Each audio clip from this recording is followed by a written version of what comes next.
Hello दर्शक बंधु स्वागत करुच्ची आ गोटे ब्लॉग को मु आसिक पहुँचली आम अमरेश्वर मंदिर पाखे ये सजासजी कम आरंभ हो जाइए। मो सहित अच्छी मो सान भाई पिंटू देखिपे पिला पूरा जोरदार सजासजी लगी जाइए काली जागर पाई। चलतु मुझे आपको देखा कौन कौन आयोजित होती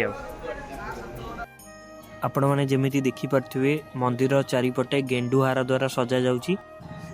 एठी उपस्थित थिले मो सान भाई गरिका माने पिंटू राजा आउ राहुल आउ उतुनु माने आउ रहिले असिति एमानक द्वारा मंदिर सजासजी काम माने से माने करुथिले। मु आसी पहुँचली तापरे आ ता सहित आम गेला भी मध्य थिला। काली पई मंदिर तरफरु भजन संध्या मध्य आयोजित होईछि।